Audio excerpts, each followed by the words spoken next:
Sebelum menjadi Kepala Badan Gizi Nasional, Dadan Hindayana adalah seorang dosen di IPB dengan beberapa penelitian.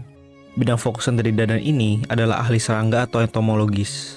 Mungkin inilah alasan mengapa pada saat itu Dadan mengusulkan agar serangga menjadi salah satu hidangan makan bergizi gratis. Soal tadi potensi serangga menjadi menu MBG ini seperti apa, Pak?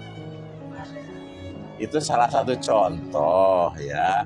Kalau ada daerah-daerah tertentu yang terbiasa makan seperti itu. Menurut portal IPB, Dadan sendiri adalah seorang lulusan terbaik. Saat menjadi dosen, sebetulnya apa saja sih penelitian Dadan Hindayana?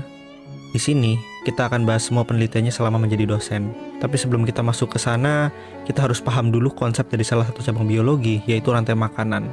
Karena ini sangat penting untuk membahas penelitian Dadan Hindayana. Pertama, ia pernah melakukan penelitian dengan dampak ahli fungsi lahan terhadap komunitas semut di Jambi. Menurut Dadan, semut dipilih sebagai subjek penelitian karena mereka penting sebagai agen pengendalian biologis, penyebar biji, dan pengubah tanah. Hasil dari penelitian ini adalah saat perhutanan di Jambi diubah menjadi perkebunan, spesies semut juga akan berubah menjadi spesies yang invasif.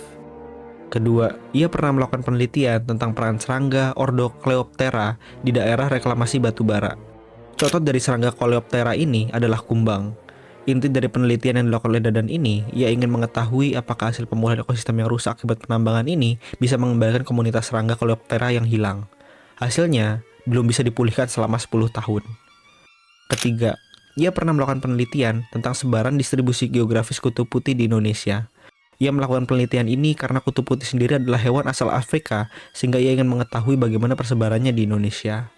Hasilnya, kutu ini ternyata sudah tersebar di 95% wilayah Indonesia dan kerusakan paling parah ada di NTT dan NTB karena cuaca panas dan kering yang mendukung perkembangan hama. Keempat, ia pernah melakukan penelitian tentang bagaimana semut bisa merusak tanaman. Padahal semut bukanlah hewan yang memakan tanaman. Ternyata setelah diteliti, semut-semut ini bekerja sama atau istilahnya adalah simbiosis mutualisme dengan kutu putih tadi. Kerjasamanya begini, kutu putih mendapat perlindungan dari para predator dan semut mendapat madu dari kutu putih. Madu inilah yang dimakan oleh semut. Kelima, ia pernah melakukan penelitian tentang dampak parasit kutu putih dengan kutu putihnya sendiri. Setelah diteliti, ternyata parasit kutu putih ini bisa menyuntikkan telur ke dalam kutu putih sehingga populasi parasit bisa meningkat dan populasi kutu putih jauh lebih menurun. Keenam, ia pernah melakukan penelitian tentang keanekaragaman laba-laba sebagai indikator ekologi. Hasil penelitiannya adalah, dari variasi jenis laba-laba itu, kita bisa mengatakan apakah ekologi di sana sehat atau tidak. Kalau ekosistem di sana tidak sehat, maka jenis laba-laba yang bisa hidup lebih sedikit. Ketujuh, ia pernah melakukan penelitian tentang dampak kondisi habitat kelapa sawit dengan serangga atau tikus. Hasilnya cukup mengejutkan. Lahan sawit yang bersih cenderung untuk diserang tikus karena tidak ada tempat untuk bersembunyi di tanah, seperti misalnya sampah-sampah di mana tempat tikus bisa bersembunyi, sehingga akhirnya tikus naik ke pohon dan menyerang buah sawit. Kedelapan, ia pernah melakukan penelitian tentang dampak perangkap tikus dengan frekuensi serangan tikus di sawah. Di sini, perangkap tikus yang disebut dengan Linear Trap Barrier System atau LTBS terbukti efektif untuk mengurangi frekuensi serangan dari tikus sawah. Kesembilan, ia pernah melakukan penelitian tentang jenis kelamin tikus yang sering menjadi hama di sawah. Jadi pada masa padi tumbuh, tikus betina dan jantan sama-sama banyak. Saat padi membentuk bulir, betina lebih banyak untuk mempersiapkan kehamilannya. Saat padi sudah menjadi satu yang utuh, lebih banyak tikus jantan karena sekarang tikus betina sedang hamil. Ke-10, ia pernah melakukan penelitian tentang dampak kehadiran predator lain terhadap predator kutu putih. Maksudnya begini, tadi kan kita hanya melihat dampak predator kutu putih terhadap kutu putih. Sekarang, ada dua jenis predator lain untuk memangsa kutu putih. Ternyata, kehadiran dua predator ini justru akan mengganggu satu sama lain, sehingga justru predator ini jadi kurang efektif untuk membasmi kutu putih. Ke-11, ia pernah melakukan penelitian tentang kapan predator lain memakan kutu putih. Jadi salah satu infeksi dari Anagyrus lopezi kan menanamkan telur ke tubuh kutu putih. Nah, pada tahapan ini, predator lain masih bisa mengkonsumsi kutu putih. Saat kutu putih sudah menjadi mumi atau 14 hari setelah ditanamkan telur oleh Anagyrus lopezi, predator cenderung untuk tidak memakan kutu putih. Nah, saat video ini dibuat, saya tersadar bahwa list penelitian dari Dadan Hindayana ini ada yang aneh. Di list link IPB dituliskan satu jurnal yang sama sebanyak 2 kali. Mungkin human error, tapi ya sudahlah, kita lanjut saja di bagian selanjutnya. Ke-12, ia pernah melakukan penelitian yang sama seperti paper ke-7 yang kita bahas tadi. Persis sama, yang membedakan hanya objeknya saja. Tadi di sawah, sekarang di hutan sawit. Tapi ia menghasilkan hasil yang sama. yaitu bisa secara efektif membasmi tikus di daerah hutan sawit.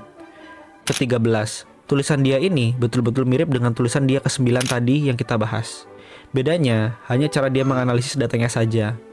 Hasilnya masih berbanding lurus dengan penelitian yang tadi. Ke-14, penelitian yang ia lakukan sangat mirip dengan tulisan yang ke-12 tadi. Bedanya hanya parasitnya saja. Hasilnya juga masih mirip dengan yang tadi. Nah, lagi-lagi ada list penelitian yang sama yang masuk 2 kali. Bedanya hanya di bagian lokasi di mana dia mempublikasikannya saja. Tapi sebetulnya ini juga kedua-duanya sama kok. Ke-15, ia pernah melakukan penelitian tentang dampak adanya burung hantu dengan adanya tikus sawah. Hasilnya sudah bisa diprediksi. Di daerah yang tidak ada burung hantu, hasilnya tikusnya lebih banyak dibandingkan dengan daerah yang banyak burung hantu. Nah, ini juga sama. Di list ini lagi-lagi ada yang sama. Entah kenapa ya. Yang beda di sini hanyalah beberapa tulisan di bagian penulis dan jurnal penerbit. Tapi intinya sama saja. Ke-16, ia pernah melakukan penelitian tentang dampak kelelawar ke tanaman monokultur dan polikultur. Nah, tanaman monokultur itu maksudnya satu lahan hanya menanam satu jenis tanaman saja, misalnya pepaya. Namun polikultur itu maksudnya satu lahan bisa menanam banyak jenis tanaman. Hasilnya, kelelawar lebih suka menyerang lahan dengan tanaman polikultur. Terakhir, ini adalah penelitian dia terakhir sebelum dia ditangkap. Pada penelitian ini, ia menyatakan bahwa perangkap tikus ini sangatlah efektif. Akan tetapi, pengetahuan petani di sekitar masih kurang untuk membasmi tikus menggunakan perangkap ini. Jadi bagaimana menurut kalian? Menarik bukan penelitian Dadan Hindayana? Selama ia menjadi dosen di IPB, ia banyak sekali meneliti tentang kutu putih, tikus, dan lain-lain. Apakah cocoknya jadi dosen dan melanjutkan penelitian-penelitian ini atau jadi pejabat ya menurut kalian?